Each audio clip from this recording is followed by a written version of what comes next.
भारत के इतिहास में कुछ क्षण ऐसे होते हैं जो सिर्फ समाचार की सुर्खी बनकर नहीं आते, बल्कि आने वाली पीढ़ियों की सोच, आत्मविश्वास और दिशा को हमेशा के लिए बदल देते हैं। और ठीक वैसा ही ऐतिहासिक क्षण तब सामने आता है जब यह चर्चा पूरे देश और दुनिया में फैलती है कि अब समंदर के नीचे दौड़ी वंदे भारत ट्रेन, एक ऐसा विचार जिसे अब तक विज्ञान कथा, गुप्त सैन्य परियोजनाओं और भविष्य की दूर की कल्पनाओं में ही रखा जाता था, आज भारत की वैज्ञानिक शक्ति, रणनीतिक सोच और तकनीकी आत्मनिर्भरता का जीवंत प्रतीक बनकर उभर रहा है। यह केवल एक ट्रेन या एक प्रोजेक्ट नहीं, बल्कि उस नए भारत की घोषणा है जो अब सिर्फ जमीन पर सड़कों और पटरियों तक सीमित नहीं रहना चाहता, बल्कि समुद्र की अथाह गहराइयों में भी अपनी रफ्तार, अपनी उपस्थिति और अपनी संप्रभुता दर्ज कराने का साहस रखता है। जिस क्षण इस अंडरसी वंदे भारत कॉन्सेप्ट की जानकारी सामने आई, उसी क्षण अमेरिका, यूरोप, रूस और एशिया के कई रक्षा विशेषज्ञों, सामरिक विश्लेषकों और टेक्नोलॉजी थिंक टैंक में हलचल मच गई,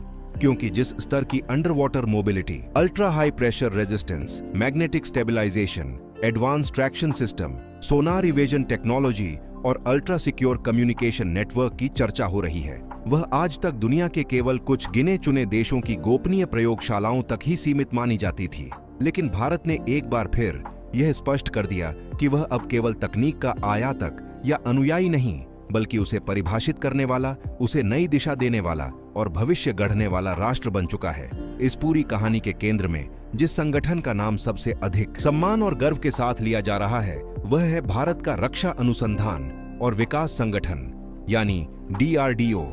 जिसके वैज्ञानिकों ने वर्षों की मेहनत, असंख्य असफल प्रयोगों और अथक समर्पण के बाद इस कथित गुप्त मिलिट्री टेक्नोलॉजी को आकार दिया है। जानकारों के अनुसार यह तकनीक केवल तेज रफ्तार अंडरसी ट्रांसपोर्ट तक सीमित नहीं है, बल्कि यह भविष्य के मल्टी डोमेन ऑपरेशंस का आधार बन सकती है, जिसमें समुद्र के नीचे सुरक्षित और तीव्र सैन्य मूवमेंट, रणनीतिक लॉजिस्टिक्स, आपातकालीन सैनिक तैनाती, संवेदनशील समुद्री क्षेत्रों में बिना पकड़े गए आवागमन, अंडरसी केबल नेटवर्क की सुरक्षा और भविष्य के अंडर वाटर इंफ्रास्ट्रक्चर की नींव शामिल है। बताया जा रहा है कि इस अंडरसी वंदे भारत प्लेटफॉर्म को इस तरह डिजाइन किया गया है कि यह अत्यधिक समुद्री दबाव, तापमान में अचानक होने वाले बदलाव, गहराइयों में मौजूद शक्तिशाली धाराओं और लंबे समय तक संपर्क से बाहर रहने जैसी परिस्थितियों में भी पूरी स्थिरता और सुरक्षा बनाए रख सके। इसके लिए जिन विशेष मिश्र धातुओं, हाई डेंसिटी कंपोजिट मटेरियल,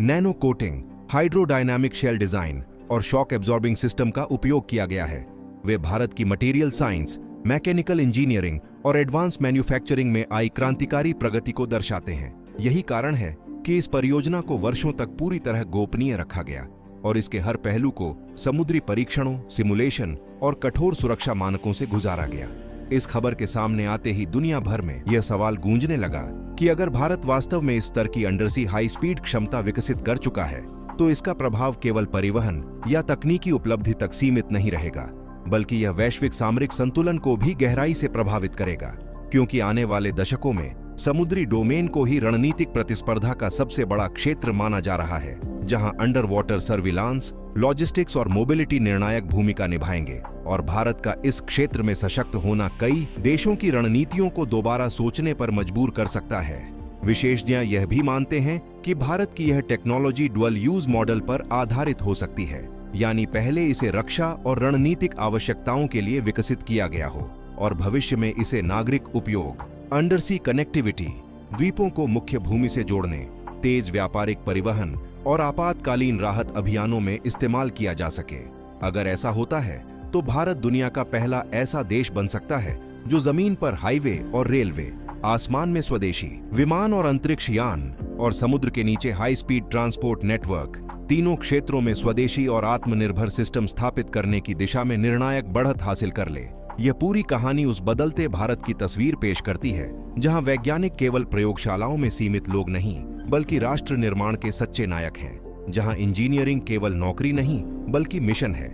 और जहां असंभव शब्द को चुनौती के रूप में लिया जाता है। यही कारण है कि आज जब यह कहा जा रहा है कि अमेरिका तक इस तकनीक को देखकर हैरान है, तो उसके पीछे केवल एक परियोजना नहीं, बल्कि भारत की बदलती मानसिकता, बढ़ता आत्मविश्वास और भविष्य को लेकर उसकी आक्रामक तैयारी की वैश्विक स्वीकारोक्ति छिपी है। यह वही भारत है जिसे कभी तकनीक के लिए दूसरों पर निर्भर माना जाता था, जिसे दशकों तक केवल विकासशील देश की श्रेणी में रखा गया। और आज वही भारत ऐसी गुप्त और उन्नत क्षमताओं की चर्चा में है जिन पर पूरी दुनिया की नजरें टिकी हुई हैं। आने वाले समय में इस अंडरसी वंदे भारत ट्रेन को लेकर चाहे जितनी भी अटकलें, बहसें और चर्चाएं हों, लेकिन एक बात लगभग तय मानी जा रही है कि भारत ने भविष्य की दिशा में एक और साहसिक और ऐतिहासिक कदम बढ़ा दिया है। और यह कदम न केवल आज की पीढ़ी बल्कि आने वाली पीढ़ियों को यह विश्वास दिलाता है कि अगर संकल्प मजबूत हो, नेतृत्व दूरदर्शी हो और विज्ञान व तकनीक को पूरा समर्थन मिले तो कोई भी सीमा भारत की प्रगति को रोक नहीं सकती।